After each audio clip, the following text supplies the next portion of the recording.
based on your needs and preferences. You can meet with your therapist weekly without having to leave your home, either through live text, phone, or video sessions, and can even message them between sessions if you need some extra support. Also, sometimes the first therapist we meet with may not be the best fit. If that's the case, remember that you can switch to a therapist that better suits your needs. BetterHelp has a network of over 25,000 licensed therapists. You can find one that specializes with whatever it is you're needing help with. Maybe that's anxiety, trauma, burnout, relationships, or childhood or family issues. Take the first step to embracing positive change in your life. Try BetterHelp today.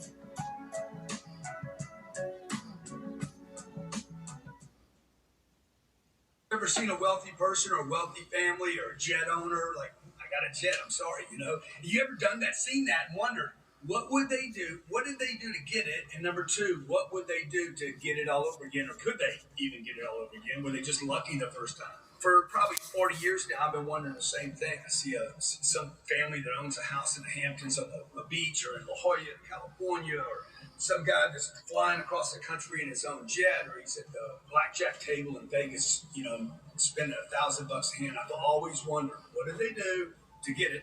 And number two, could they get it all over again? My name's Greg Cardone, and I'm happy to say I'm one of those people. I have a company that has almost $3 billion worth of real estate today, and another company that does almost $200 million a year in gross sales.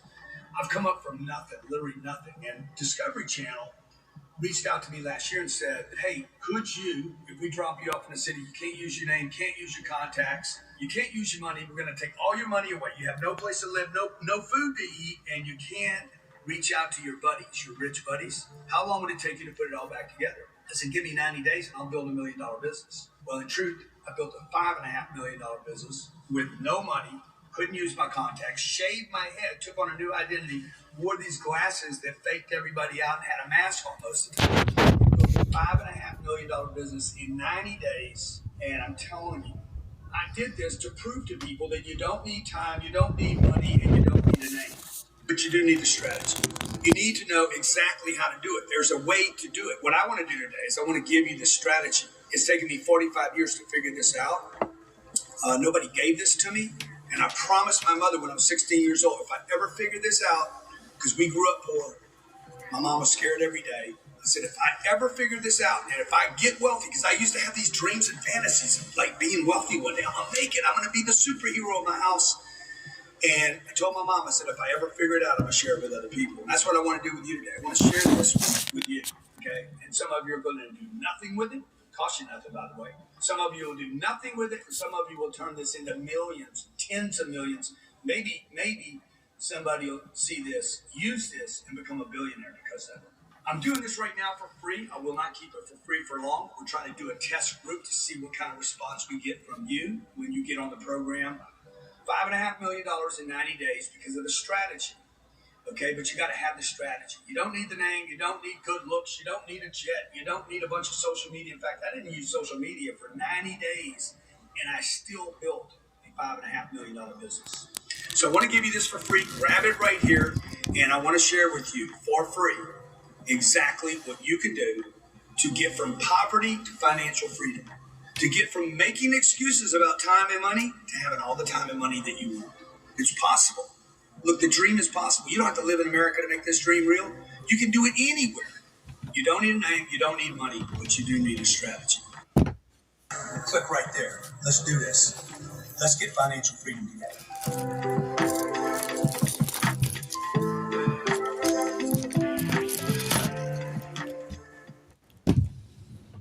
I'd like to tell you about the strangest secret in the world.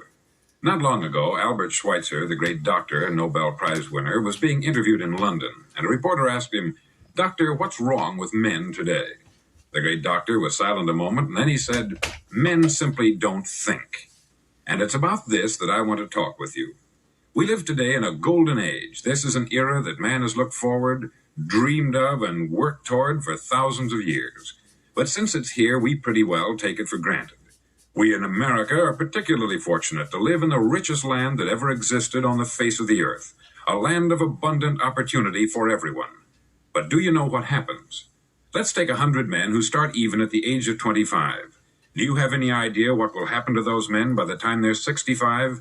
These 100 men who all start even at the age of 25 believe they're going to be successful. If you asked any one of these men if he wanted to be a success, he'd tell you that he did.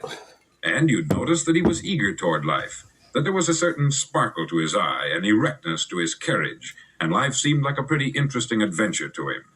But by the time they're 65, 1 will be rich, 4 will be financially independent, 5 will still be working, 54 will be broke. Now think a moment. Out of the 100, only 5 make the grade. Why do so many fail? What has happened to the sparkle that was there when they were 25? What's become of the dreams, the hopes, the plans? And why is there such a large disparity between what these men intended to do and what they actually accomplished? When we say about 5% achieve success, we have to define success. And here's the definition. Success is the progressive realization of a worthy ideal. If a man is working toward a predetermined goal and knows where he's going, that man is a success. If he's not doing that, he's a failure. Success is the progressive realization of a worthy ideal. Rollo May, the distinguished psychiatrist, wrote a wonderful book called Man's Search for Himself. And in this book he says, the opposite of courage in our society is not cowardice, it is conformity. And there you have the trouble today. It's conformity. People acting like everyone else, without knowing why, without knowing where they're going. Now think of it. In America right now, there are over 14 million people 65 years of age and over. And about 13 million of these 14 million are broke. They're dependent on someone else for life's necessities. Now we learn to read by the time we're 7. We learn to make a living by the time we're 25. Usually by that time, we're not only making a living, we're supporting a family. And yet, by the time we're 65, we haven't learned how to become financially independent in the richest land that has ever been known. Why? We conform.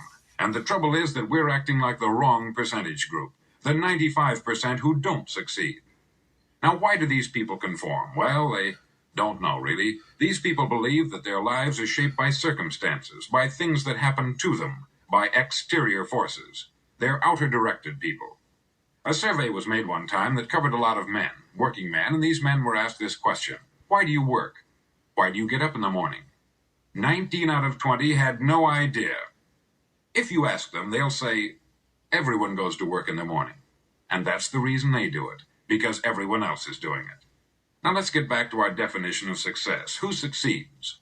The only man who succeeds is the man who is progressively realizing a worthy ideal. He's the man who says, I'm going to become this, and then begins to work toward that goal. I'll tell you who the successful people are. A success is the school teacher who's teaching school because that's what she wanted to do. The success is the woman who's a wife and mother because she wanted to become a wife and mother and is doing a good job of it. The success is the man who runs the corner gas station because that's what he wanted to do. The success is the successful salesman who wants to become a top-notch salesman and grow and build with his organization. A success is anyone who is doing deliberately a predetermined job because that's what he decided to do deliberately. But only 1 out of 20 does that. That's why today there isn't really any competition unless we make it for ourselves. Instead of competing, all we have to do is create. Now, for 20 years, I looked for the key which would determine what would happen to a human being. Was there a key I wanted to know which would make the future a promise that we could foretell to a large extent? Was there a key that would guarantee a person's becoming successful if he only knew about it and knew how to use it? Well, there is such a key, and I've found it.